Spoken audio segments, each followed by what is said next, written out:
It is Sunday, mofos, and I am E. Christopher Clark. I'm on my way to my pal Steve's to record an episode. No, it's Monday. It's Monday. What the fuck am I talking about? I did the video for Saturday and Sunday. This is Monday. I'm on my way. It's holiday weekend. I'm all kinds of confused. I'm on my way to my pal Steve's to record an episode of our podcast. Horribly off topic. And so tonight, by the time I get home, I'm going to have to post videos for 3 days of the EC40 project and post a podcast and get my kids to bed if they're not already in bed by the time I get home. It's just going to be one hootenanny of an evening. I haven't had dinner yet either, so I'm kind of recording a bunch of these videos to catch up back to back.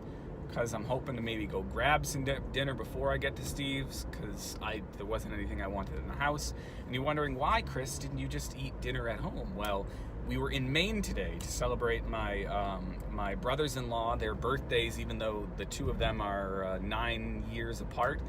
Their birthdays are only like 2 or 3 days apart. So we have a May birthday party, always around Memorial Day weekend up there in Maine. And so we got back from that, and then I had just a little bit of time before I had to get in the car to head over to Steve's. I have recently discovered where there's a McDonald's. I should not be having McDonald's because I need to lose some weight. According to who? I don't know. I mean, that's a whole thing. I go back and forth between just living my life and enjoying my life and enjoying the food that I want to eat and realizing that life is too goddamn short for me to be worried about a lot of the body related things that I'm worried about. And then I go and I'm like, I remember I kind of liked being thinner than I am now. But why did I like it? And was it worth the sacrifice? And when the hell would I have the time to get thinner than I am now? I go out for a walk every single day, and there was a point at which I was also doing my elliptical in the morning. You're like, oh, lift some weights, Chris. I fucking hate lifting weights. And that's the thing, is I sit here and I go, what can I do that I want to do? Like, I'm sick of doing things I don't want to do. I've spent 40 years doing things the way that I felt like people wanted me to do them, instead of living my life the way I want to live my life. And it's like, people want me to watch all their TV shows, and I'm like, I don't like TV shows. read this thing, read that thing. I like what I like, and I'd like to stop feeling guilty about the things that I like. So I'm gonna go get some fucking McDonald's before I have to go over to Steve's, and that's just gonna have to be okay, because you know what? I need to eat something. My friends, driving by an old bookstore, one of the first places to carry my books way back in 2002 was called Willow Street. Am I on Willow Street? I think they were Willow something books here in Acton, Massachusetts.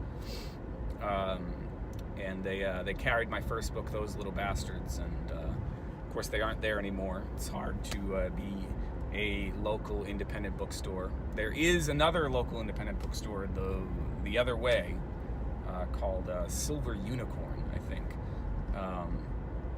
And I would really like to get to the point where I was visiting a lot more of these bookstores a lot more frequently, because that's my jam, man. I love reading from my work. That's honestly another thing that I wanna figure out how to change my attention, because I'm spending a lot of time talking and thinking about video, and a lot of time talking and thinking about photography. And I like making videos, and I like doing photographs, but I don't necessarily like using them as a way of creating content so that people will go buy my books. I would rather read to people from my motherfucking book and have them decide whether or not they like it. Because I tell you what, people, when I read from my stuff, and this is not just me talking, I've heard this from people. When I read from my book, it sells my book. People want to read the goddamn thing. And so I got to find ways to do that, man, because It's like a missed fucking opportunity for me. I am good at reading my shit, so I should read my shit more. Yeah. I'm gonna go order a fucking burger. And it's gonna be awesome.